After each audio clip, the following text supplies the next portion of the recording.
But I do. I want to welcome all of you to Sharshera's National Teleconference, Can We Talk? Tips for Communicating with Your Healthcare Team. We are excited that so many of you have joined us tonight, and you are representing many states from across the country. My name is Shira Dubitsky, and I am the Director of Navigation and Support Services at Sharsheret. Before we begin, I want to do a couple of shout-outs. We'd like to thank Merck for their ongoing support and for sponsoring tonight's program.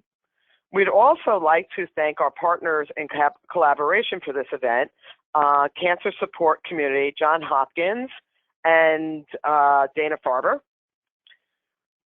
So who are we? Sharsheret supports young Jewish women and their families facing breast cancer. Our mission is to offer a community of support to women of all Jewish backgrounds diagnosed with breast cancer or at an increased genetic risk by fostering culturally relevant, individualized connections with networks of peers and health professionals and related resources. Our expertise is in Jewish women and young women, but we offer support to anybody who reaches out to us. We receive many calls every day that have recurring themes that focus on communicating with your treatment team. So here are some of the questions that we typically get. How do I make the most of my time with my doctor? When do I speak with my doctor versus, let's say, the physician's assistant or a nurse? Another question we get is, when is it appropriate for me to call the doctor? So here's another big thing that we get. I don't want to be labeled a difficult patient, but I'm told to advocate for myself. Communicating with your treatment team is critical before, during, and after treatment. Whether you were diagnosed 10 weeks ago, 10 months ago, or 10 years ago, tracking your medical history and emotional experience is helpful in capturing your cancer journey and also in terms of using it as a springboard to conversations with your treatment team. So if you look to the right of your screen, you'll see a handouts tab. So why don't you go ahead and click on that, and you can download a care plan. I'm going to do that so that you can see what we're doing here. And you can go ahead and download by pressing the arrow on the top in order to access the access the care plan.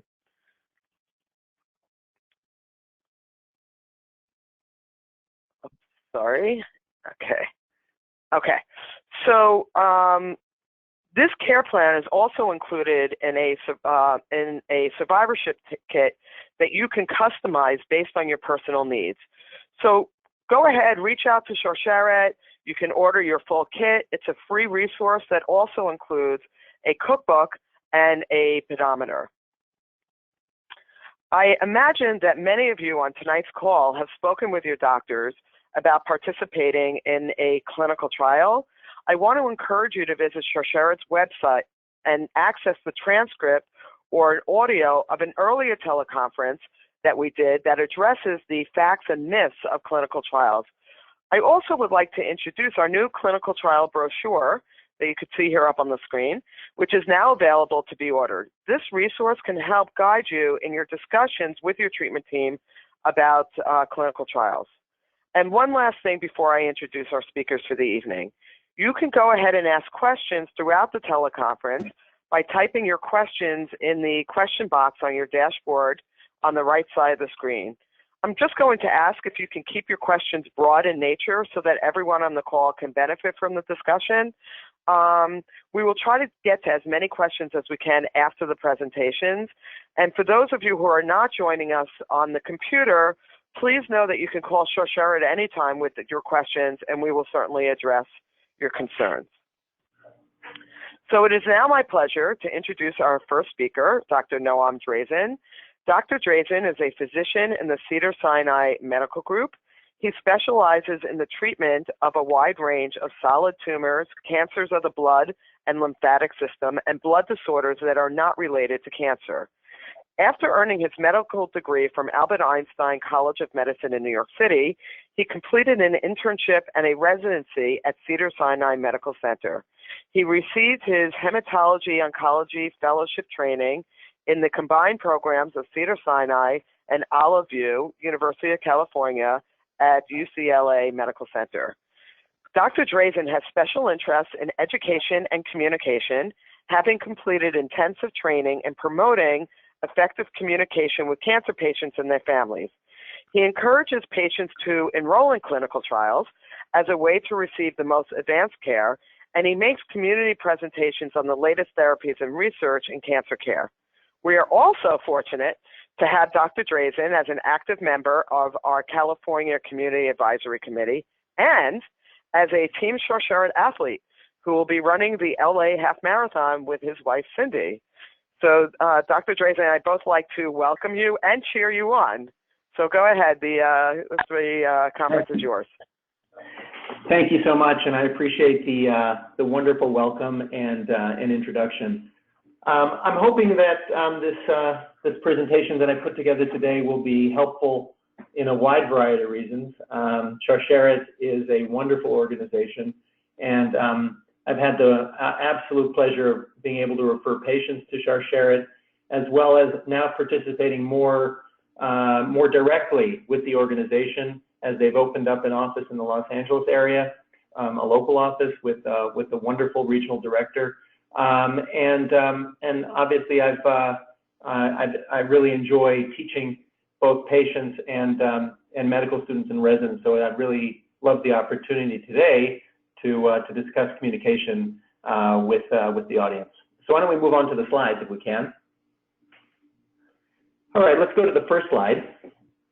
So the topic of the discussion tonight is going to be all about communication and communicating with your healthcare team, with your doctor. So I thought it would be very important to define doctor-patient communication and talk about its benefits, and then we can go into specifics with regard to different aspects of care, which we'll get through. And obviously, the question and answer session at the end is for you to ask any questions that come up during this talk. So please feel free to write those down, because I'm not sure we're going to be taking questions during the talk itself. So if you look at my first slide regarding doctor-patient communication, so it's been found in many studies that effective communication is absolutely essential for patients to get high-quality medical care. And studies have shown better outcomes have been linked to better communication between healthcare providers and their patients. And one particular study that I referenced, that I'm not referencing, but I made sure to look at, is a study on blood pressure. Obviously not a cancer-related diagnosis, but blood pressure management always improves with better patient-doctor communication. You know, the opposite is true. When you have bad communication, there are severe limitations in the care that is provided to patients, and there have been noticed significant gaps between what the doctor or caregiver wants to intend to give to that patient and what the patient actually takes from that. So that's clearly well known as well. And part of the problem with communication that is actually thankfully improving as we get into these years is that formal training is currently now occurring in medical school. And it definitely wasn't happening when I was in school back in the 1990s.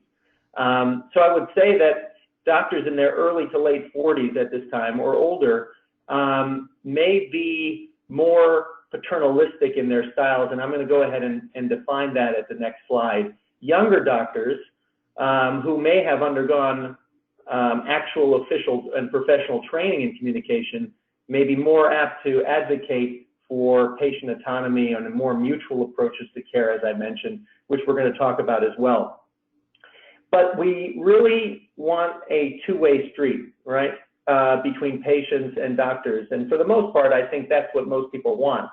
The days of Marcus Welby and doctor knows best are long gone. And I don't say unfortunately long gone, because I really truly believe that to have an excellent patient-doctor relationship is one that is mutual in understanding. If you can move to the next slide, please.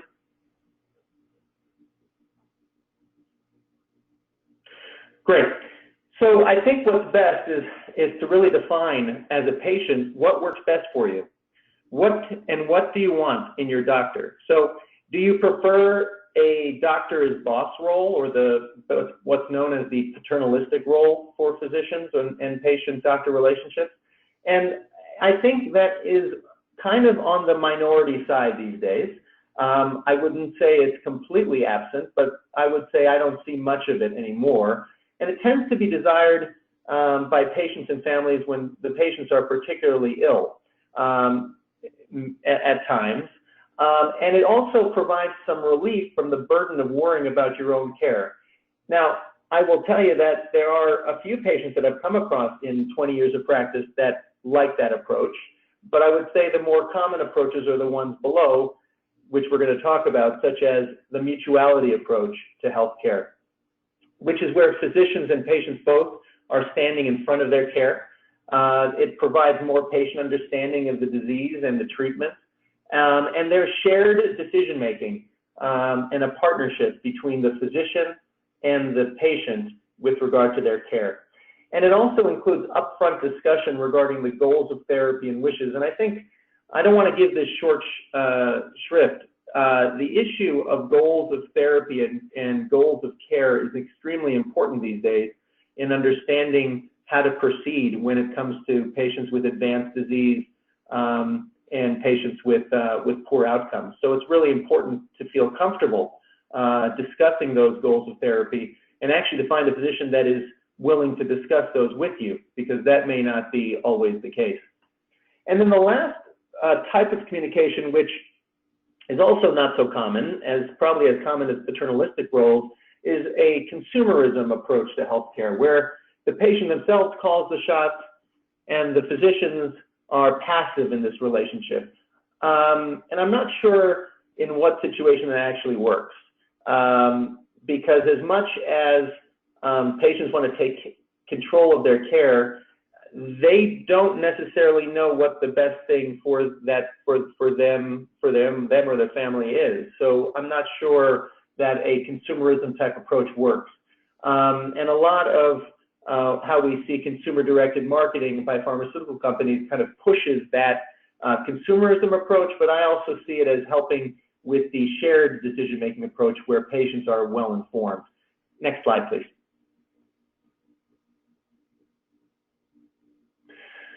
So good or bad doctor-patient communication or different styles can impact the ability for patients to obtain the information they want or need. So we're going to go through a couple things tonight. We're going to talk about screening for cancer. We're going to talk about fertility concerns, issues related to the diagnosis of breast and ovarian cancer. We'll touch on some advances in treatment, but again, the major focus of tonight is going to be on communication, and then we'll also look at clinical trial availability and access. Next slide. So let's start with screening, and I think it's important so everyone has the right jargon, and that's why I wanted to talk about this first. So let's look at breast cancer first. So just from a definition standpoint, primary screening versus secondary screening. Primary screening is screening before you're diagnosed with a malignancy, before you're diagnosed with the cancer itself, and secondary screening is post-treatment screening for the recurrence of cancer and if there is a need for secondary screening. So let's start with the first, breast cancer and primary screening. I think it's important for patients to understand the role for both mammography or ultrasound and at times MRI. I think that you may or may not be someone who gets annual mammography. Some women out there are getting both combined mammography and ultrasound depending on the density of breast tissue. And then a whole new level of screening goes to MRI or magnetic resonance imaging for patients who are not great candidates for mammogram for one reason or another, or have a genetic mutation such as BRCA, BRCA1 or BRCA2, where MRI screening is now the more appropriate way of screening. So those are the methods for screening for breast cancer. There are other non-Western methods like thermoscans and thermogenic type of screening, but it's not something that is actually approved for screening use in this country. So it's important to understand what primary screening is, to communicate your needs to the primary doctor, and understanding when and where you should be getting this screening. So is it at age 40? Is it at age 50? Some new data has recently come out, you may or may not have read, trying to push that age of screening up to age 50. I think there's been a lot of pushback in the community, medical community across the country, and especially nationally, trying to get back to that or to stay at the 40-year-old mark for starting of primary screening. And everything changes when it comes to a strong family history or prior breast biopsies, and that's really a case-by-case basis. But from the standpoint of primary screening for just the general woman walking down the street, it's starting mammography or any type of screening at age 40. And then being able to communicate whether insurance coverage is an issue, because there are people out there, and there are insurance carriers out there, depending on the location, where they're not going to pay for screening until a certain age. And if patients want screening before that particular age, they're going to have to come out of pocket, and that may be an issue for one or another. From ovarian cancer primary screening, as we all know, or maybe we don't know, there really isn't a role currently or a mechanism for primary screening for ovarian cancer. There have been some clinical studies out there looking at a combination of pelvic ultrasounds and a CA-125 serum test, and those are particularly in the BRCA1 and 2 carrier trial. But there is not a current standard when it comes to screening for ovarian cancer, and as we know, we sometimes see the diagnosis of ovarian cancer already at advanced stages. So I'm going to move now to the next bullet, which is breast and ovarian cancer, both in secondary screening. So when you have a prior diagnosis, is it mammography for breast cancer after having been treated and after having received chemotherapy? Is it a screening mammogram or is it a diagnostic mammogram? And I think it's important to note that you should feel comfortable saying, Doc, I need a diagnostic mammogram, not a screening mammogram, now that I've had a diagnosis of breast cancer. So that's something that you need to feel comfortable communicating to your doctor. Do you need an MRI?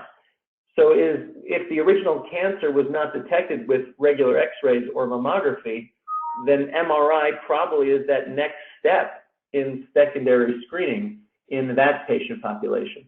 And when it comes to ovarian cancer, do we repeat CAT scans on a regular basis after original treatment?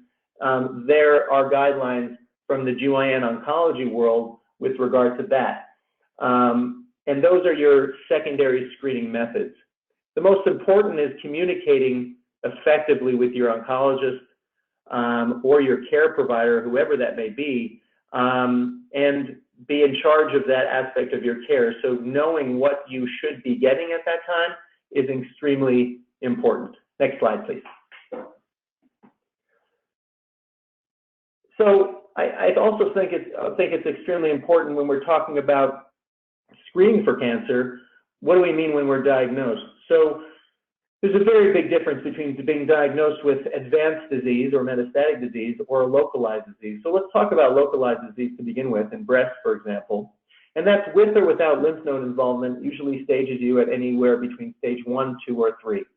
And I think the most important thing that gets conveyed by your physician, or you should know going in, is that with localized disease, both stage 1, 2, and 3, number one is this is curable.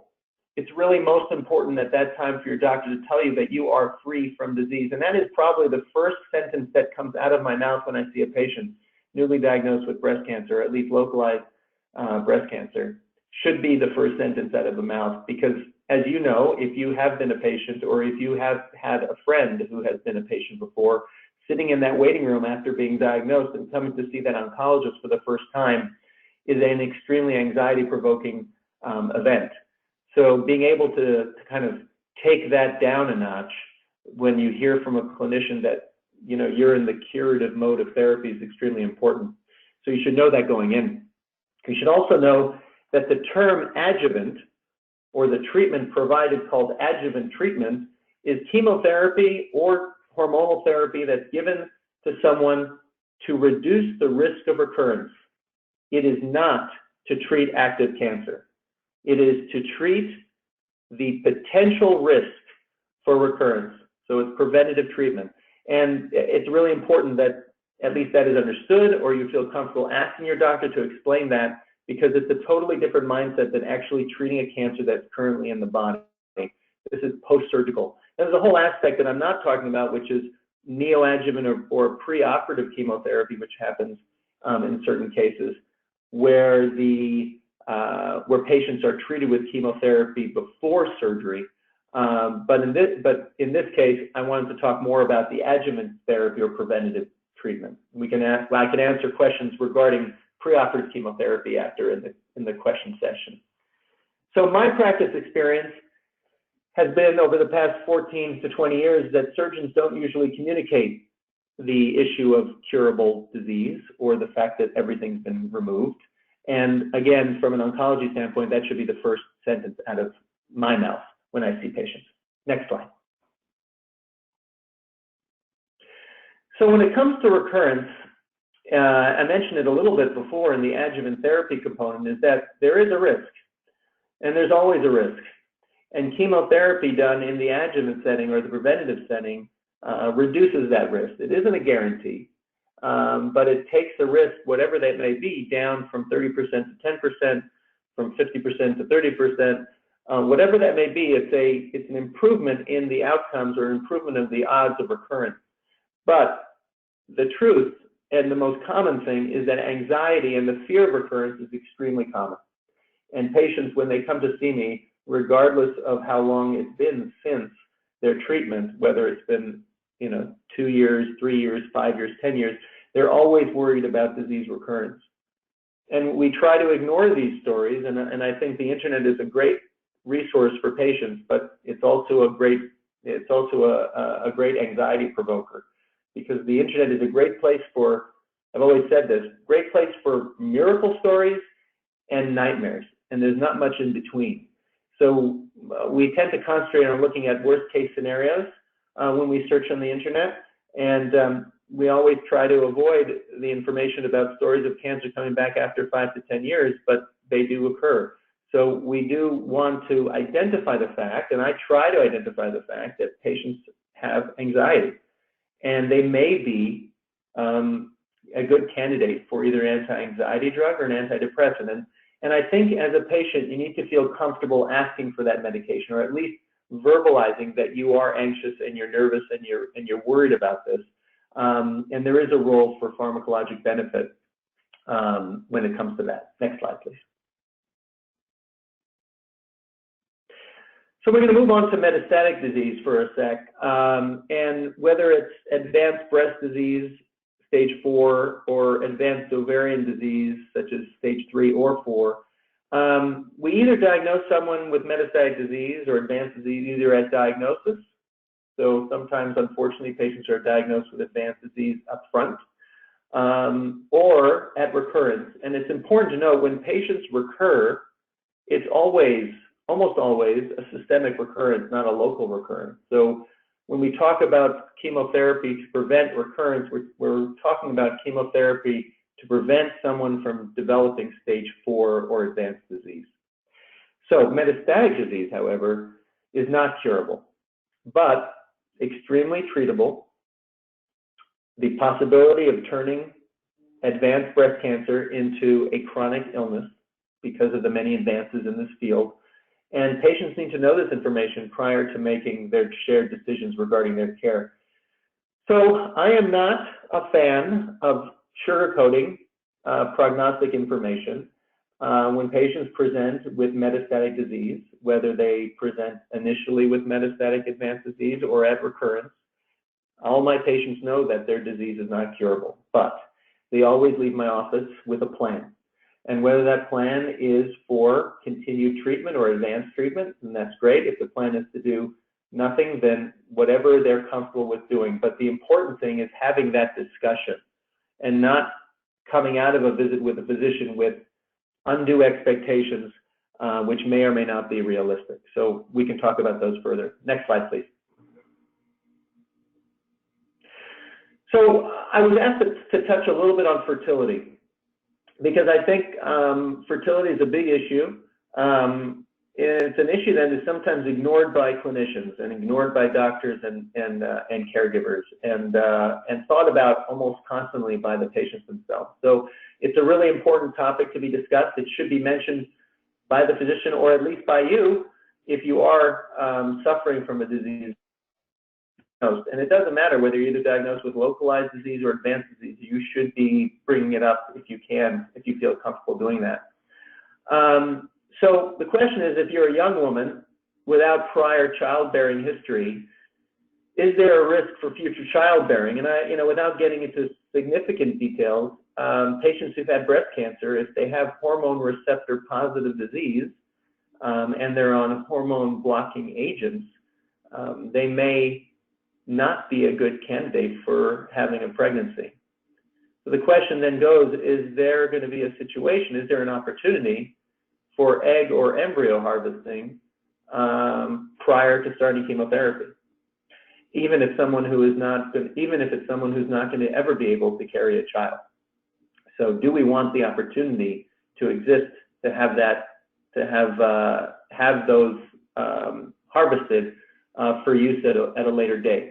Now, the important thing is it's not always possible. And part of that has to do with the acuteness of the illness.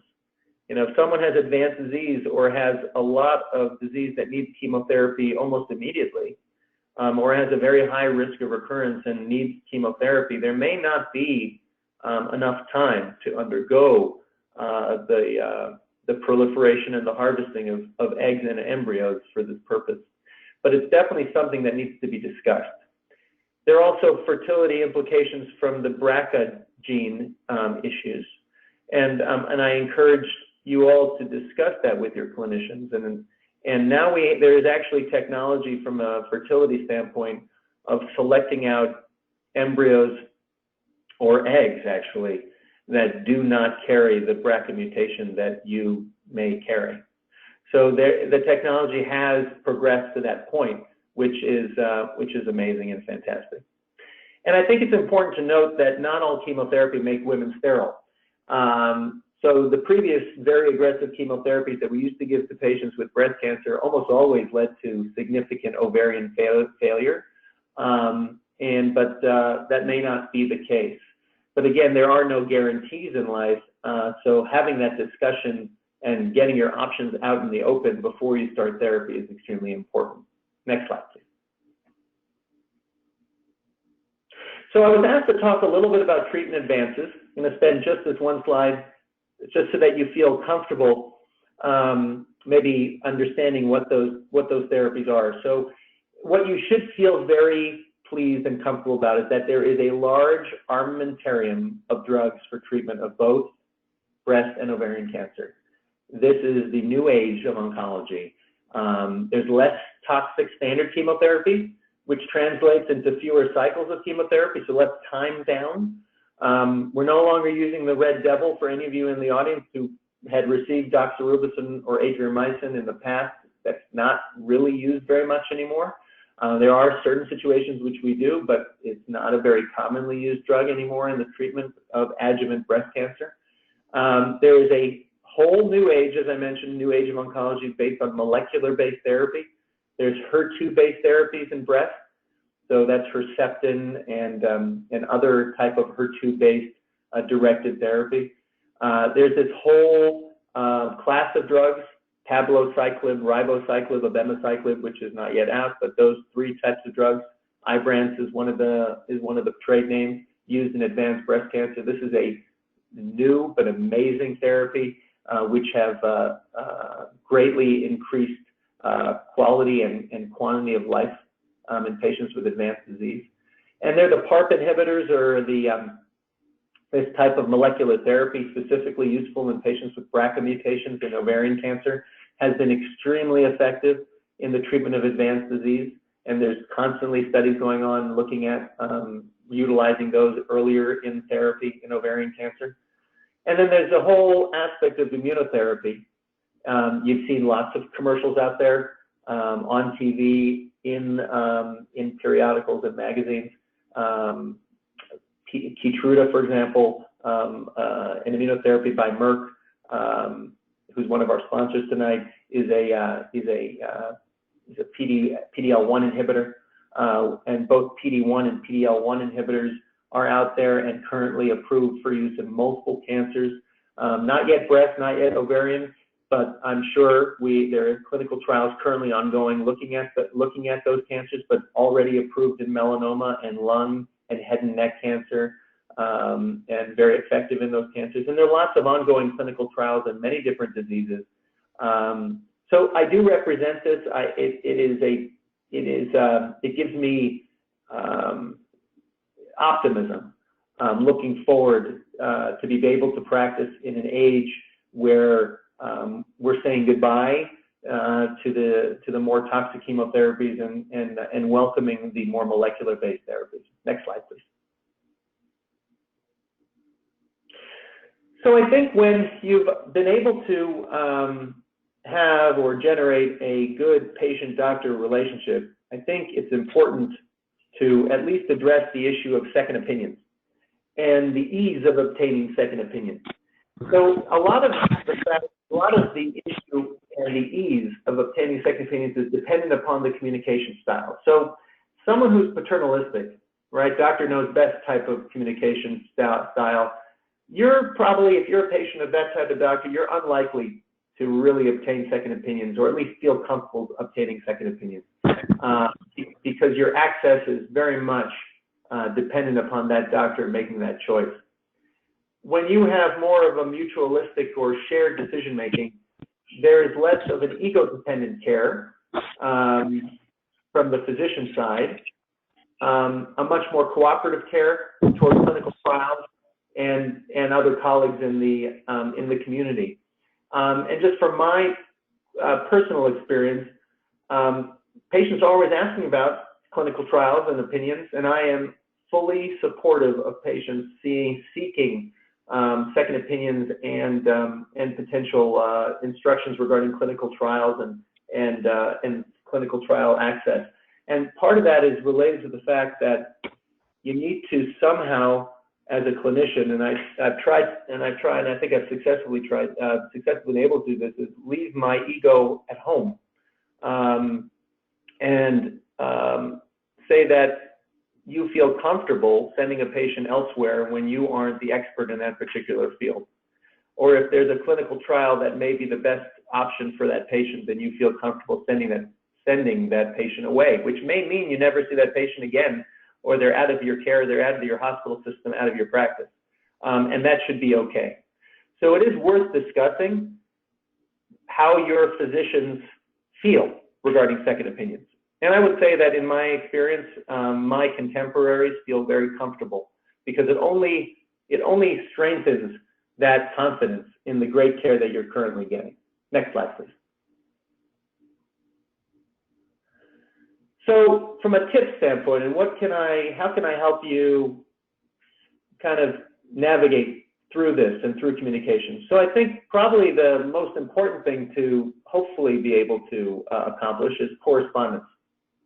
So how comfortable are you as a patient communicating with your doctor? Do you feel more comfortable speaking to that person directly in a doctor's visit? Do you feel more comfortable sending that doctor an email message? Or is it a directed communication through the electronic medical record, which we all have access to now? So it really depends on how you feel and how the physician feels. I will tell you, in my own experience, my email address is on my card. So I give patients the opportunity, obviously, because it's available to them, to email me. And I find it very helpful to communicate in between doctor's visits when the problems occur or when the questions occur, as opposed to waiting for that next doctor visit, which may be a month later, might be 6 weeks later, to discuss something that's on a patient's mind. But again, you have to feel out what type of physician communication you have. Physicians have potentially more time to respond when out of the office than in person sometimes, and that depends on your particular doctor. I think a big tip is to really be honest with your desires for care. First of all, be very open in what type of communication you prefer, and if that doctor can't satisfy that, then maybe it's time to seek some care somewhere else, if that's even possible. and also be very open about what your goals of treatment are. And I think that's incredibly important. And I think to finish, and this is my last slide, but I had an opportunity, if you can see on the handout section of the webinar, there's a actual communications tips handout, which I had a chance to look at prior to starting the webinar. And it's really great. I mean, it talks about some of the stuff that we've talked about today, but it also has some other things that we didn't talk about that might be helpful. So thank you very much for the opportunity to address you all tonight. And I look forward to working with Sharsheret in the future. Thank you so much. Thank you so much, Dr. Drazin. I'm glad I have a mute button, because at one point I laughed out loud because we got a comment that came in that said, can we clone him? I'm disappointed that he's all the way over on the other side of the country. So I think that, you clearly, what you talked about resonated with this particular participant, but I'm sure with many of the participants on the call tonight. And I really appreciate how you talked about finding a balance in terms of, working with the doctors and the treatment team. And we've already got questions that came in. So I think that we're going to have an active question and answer period.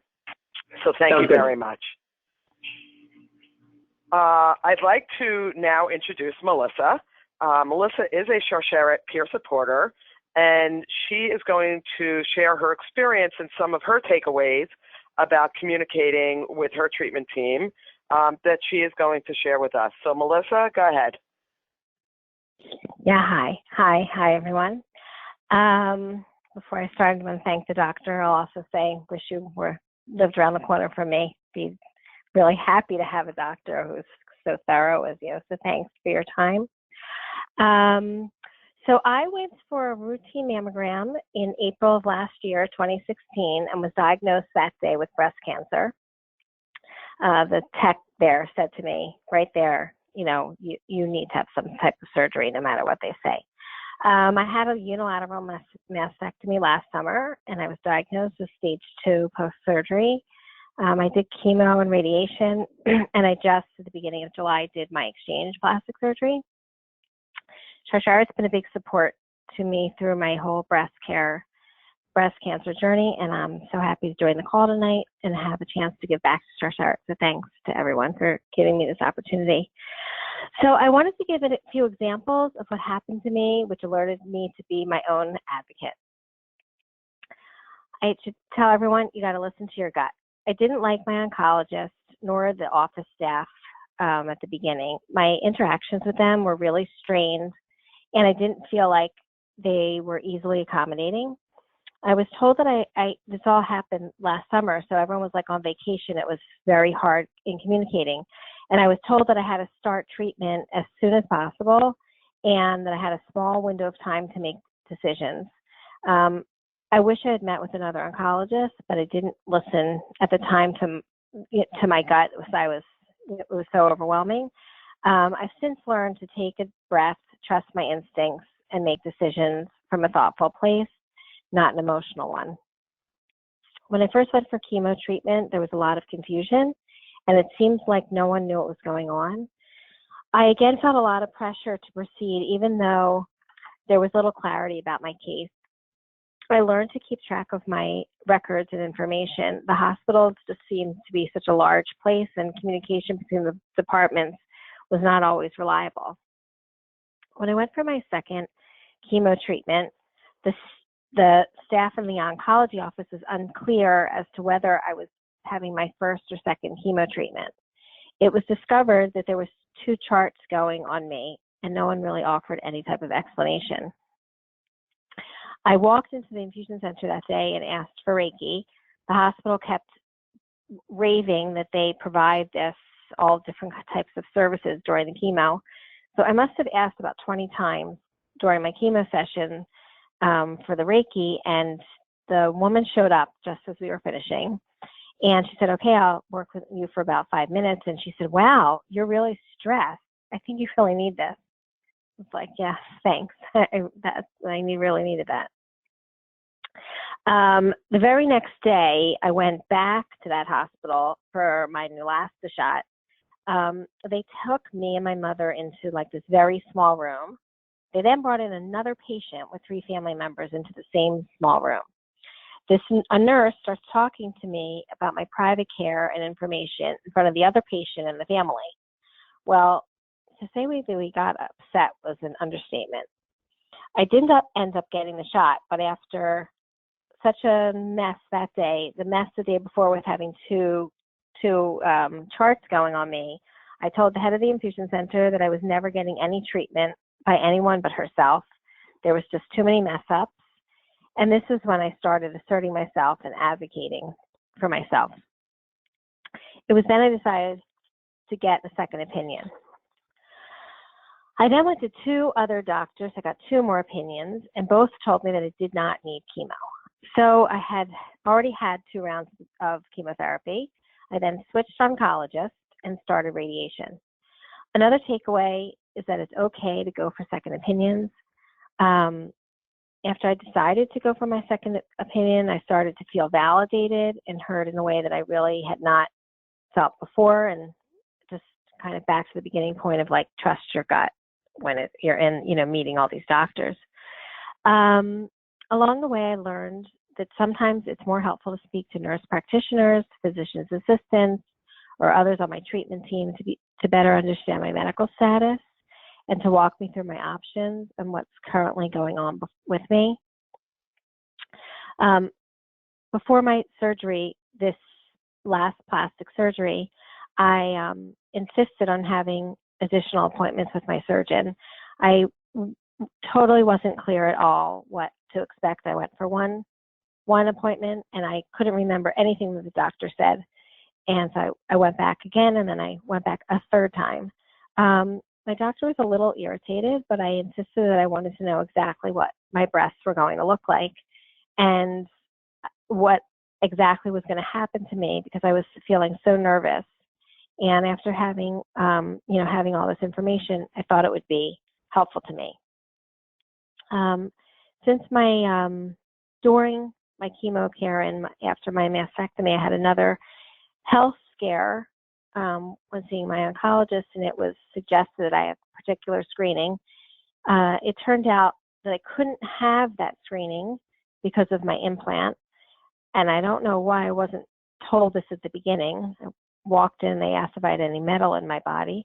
I've learned that I need to ask many questions about my future health care and understand screenings and what I need to know as a breast cancer survivor. Another tip I would recommend is to speak to your insurance company, find out what they cover for you. Some insurance companies will pay for towards a wig. You should be getting a prescription from your oncologist for a cranial prosthesis. I found that not everyone knows about this. While it's different for everyone, my insurance company was able to cover the cost of my wig at 100%. I have an unlimited benefit. So on the same line, though, I learned that even when insurances say they will not cover something, it could be worth exploring further. My insurance company told me that I wanted to go to a particular breast rehab center, and it wasn't in my network. So I went somewhere else just for regular physical therapy, and I was not happy where I was going, so I called the breast rehab center, and they were willing to negotiate me, and they would have negotiated me from the beginning, but I just took my insurance company's word for this, where I should have, advocated more for myself. This taught me to really explore all the options. Having breast cancer is very emotional. Seek out people that understand. I learned a lot from peer support through Sharsheret and from working with nurses and therapists. One of the peers that Sharsheret introduced me to has become a really close friend. Her name's Alexis. She happens to live about 20 minutes from me, so we're able to meet in person. During some critical decision times, we went walking a few times, and that was really helpful. She passed to me this amazing sleep pillow for post-surgery and bras, and was such a amazing support. My oncologist happens to bring the social worker into all my appointments because I've gotten quite upset during appointment time. I found that that's been very helpful and good. So I want to encourage everyone not to be afraid to ask for help and to get all different kinds of help you need during this journey. At the end of the day, this is just my personal experience. You're your own best advocate, and you have to find what works best for you. As I said, Sharsheret understood what I was going through and was able to help me figure out what worked best for me, and they can do the same for you. Thanks so much for listening. Melissa, wow, thank you so much. We are grateful that you shared your hard-earned wisdom with us, and I think that you highlighted some of the points that Dr. Drazin had made and really, showed it to us, in a real situation that so many people on tonight's call, I'm sure, can relate to. So thank you very much. Okay, so we are going to now have just some time for some questions. To ask a question, you can go ahead and type it in the text box to the right of your screen, and we will address them in the order that they've been received. Okay, so Dr. Drazin, one question that we have, which we actually get a lot here at Sharsheret, is asking the doctor, the breast surgeon, oncologist, for women, let's say, who are diagnosed with earlier stages, even as early as DCIS, is it okay to ask for a PET scan of the entire body? And I guess just asking for those kind of screening in general. Yeah, that's a great question, and I like the opportunity to answer that. And it's interesting because it's becoming more of an issue as costs of care have been increasing lately. So the general consensus in the national guidelines, both by the American Society of Clinical Oncology as well as the NCCN, which is the national recognized cancer network that helps community oncologists and academicians out in this country, is that PET scanning or CAT scanning or bone scanning is not at all necessary unless the disease is stage 3 or above. And I think you should feel very comfortable in not necessarily asking for a PET scan or a CAT scan or a bone scan if you have early stage 1 or stage 2 disease. Because the chances of having advanced disease with early stage cancer is very, very low. And you have to take into account, forget about cost, because that doesn't ever really come into my play. It comes in from an insurance standpoint, that's for sure.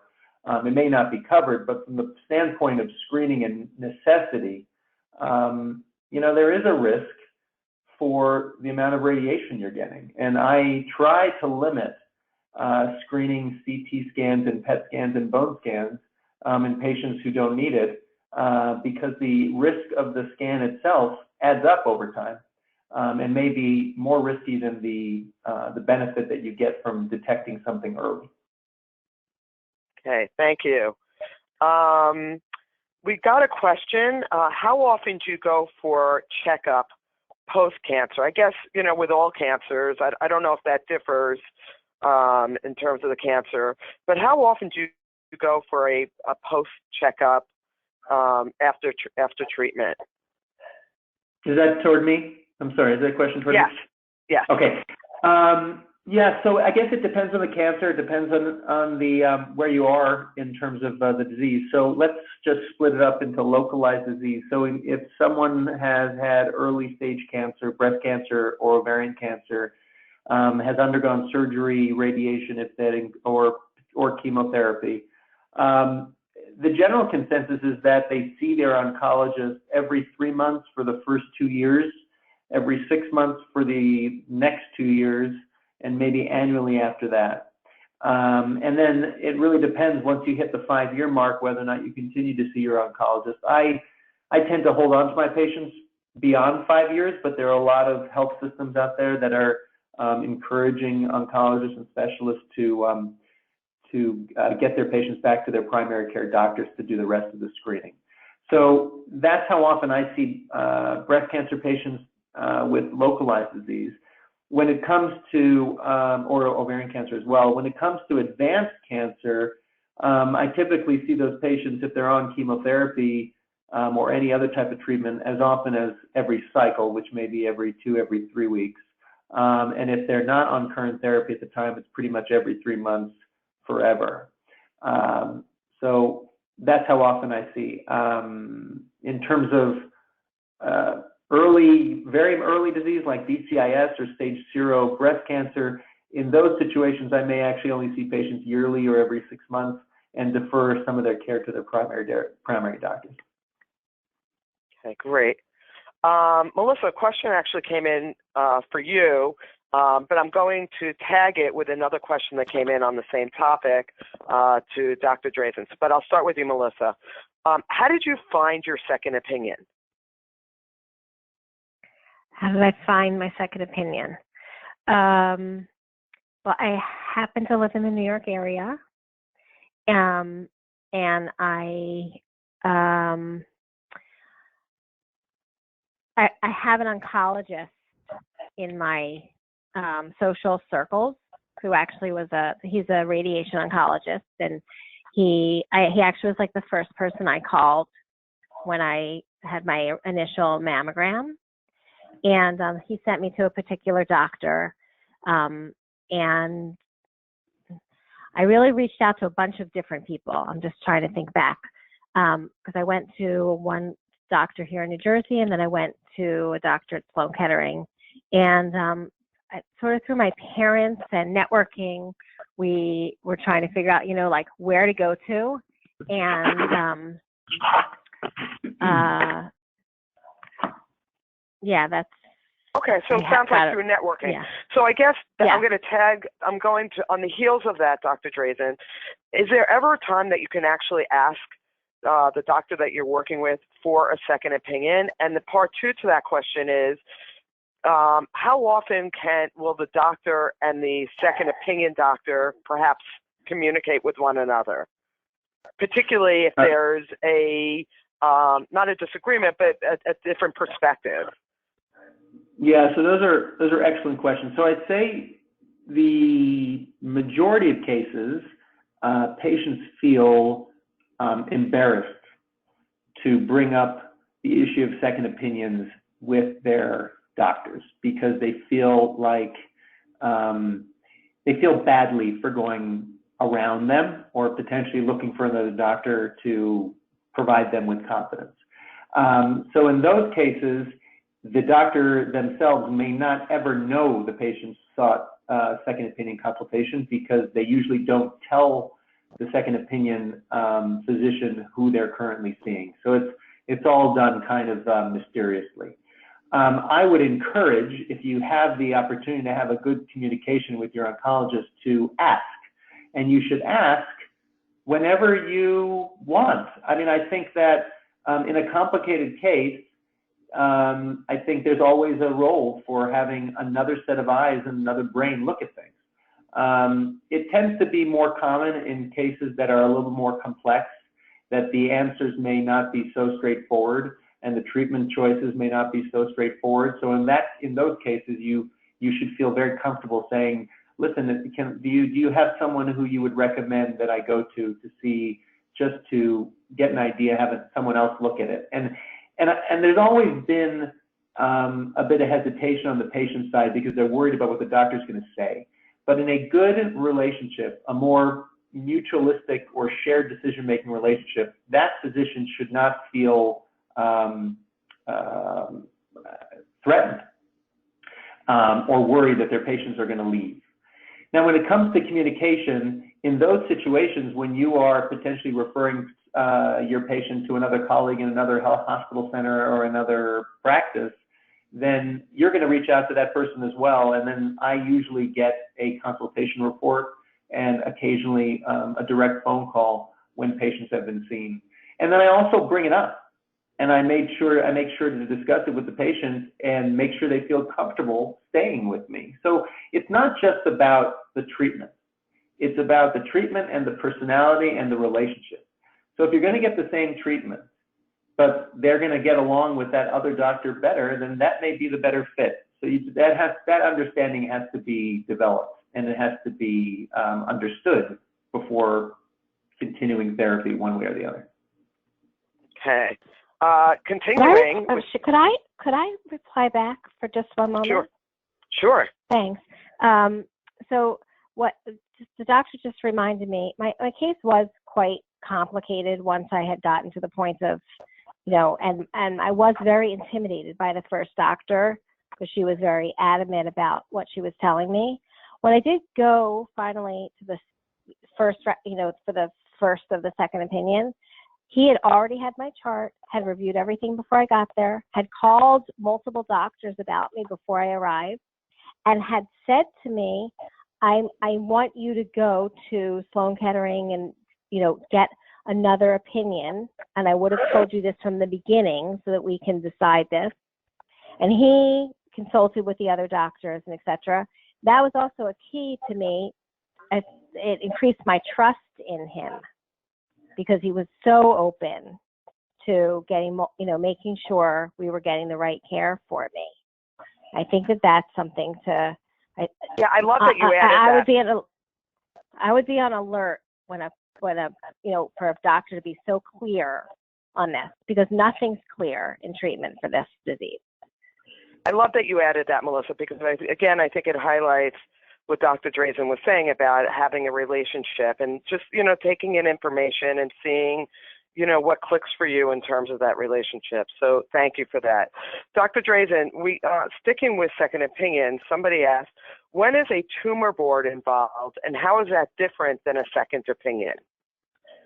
Yeah, so that's interesting. So tumor boards are not common in small town community practices, but they may be very common in academic centers. And in my particular institution, there are multiple tumor boards. There's a breast tumor board, there's a lung tumor board.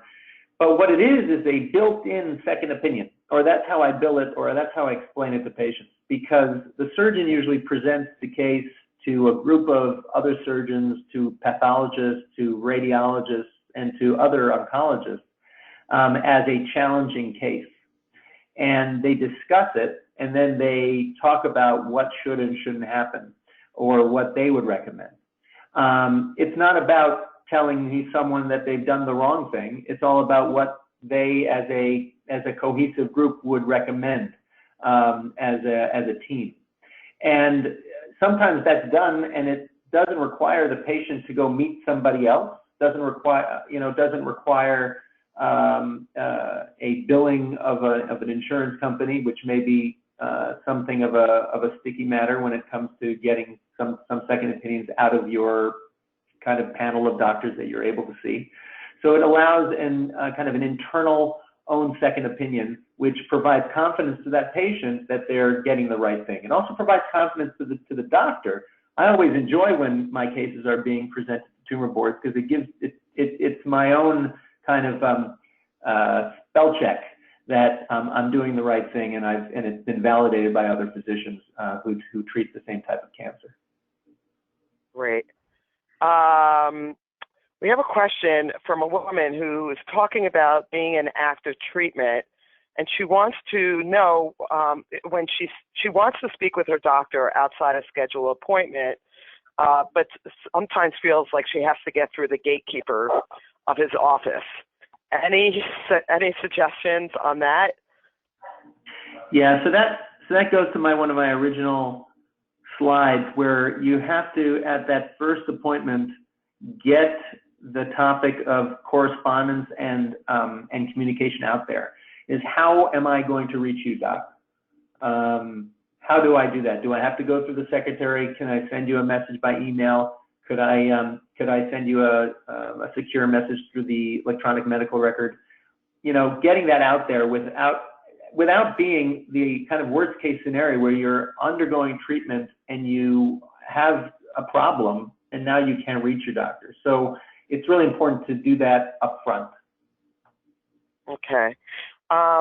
We have several questions that are specific in terms of screening and tamoxifen that we're just not going to have time to get to, but I would certainly encourage you to, for the people who asked about the screenings,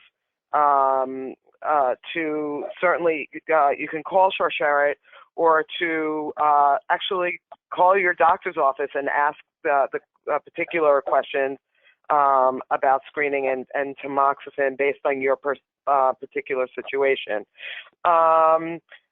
Just, I think, on the heels of what Melissa had talked about in terms of having a social worker present, somebody did ask Dr. Drazin, have you ever seen patients who have their own professional patient advocate come in for appointments? Yeah, that's.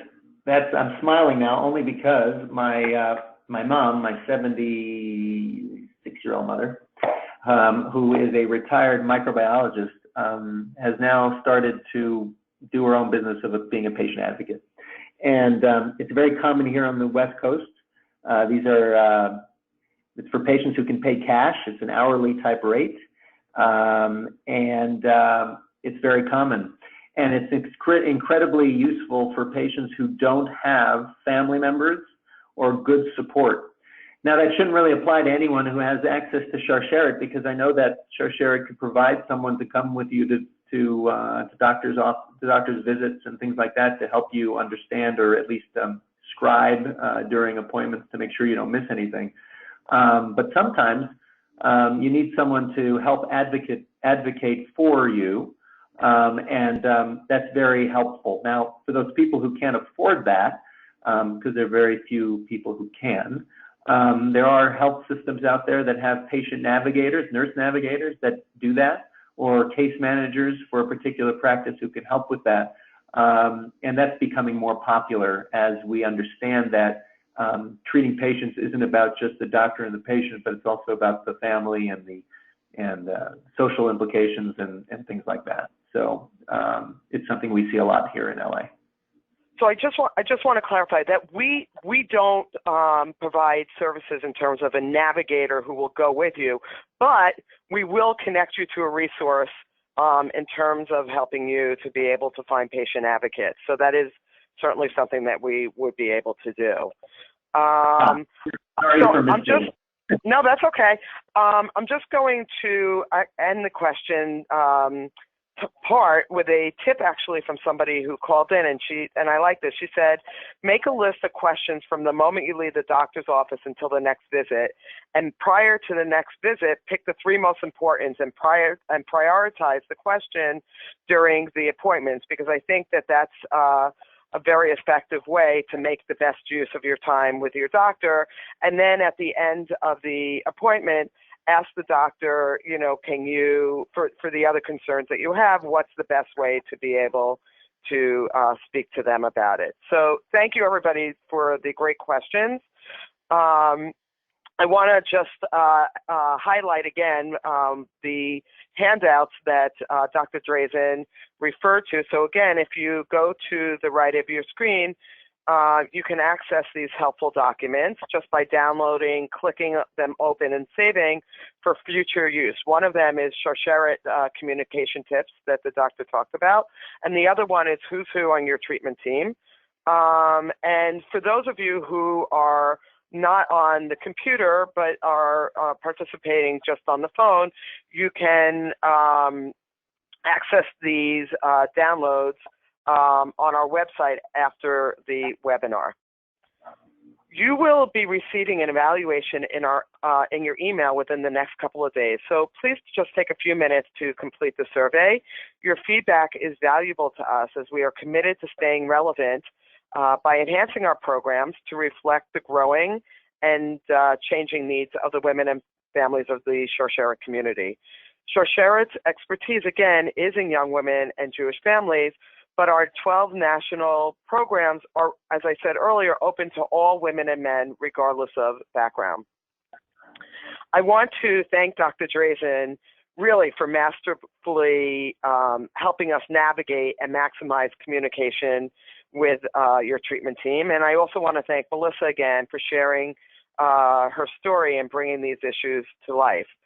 Tonight's presentation will be available on audio or on transcript on Sharsheret website, and you can access it by going to our website, sharsheret.org, and you look at resources, and you'll see a tab for teleconferences and webinars. I'd like to again thank Merck and our collaborating partners.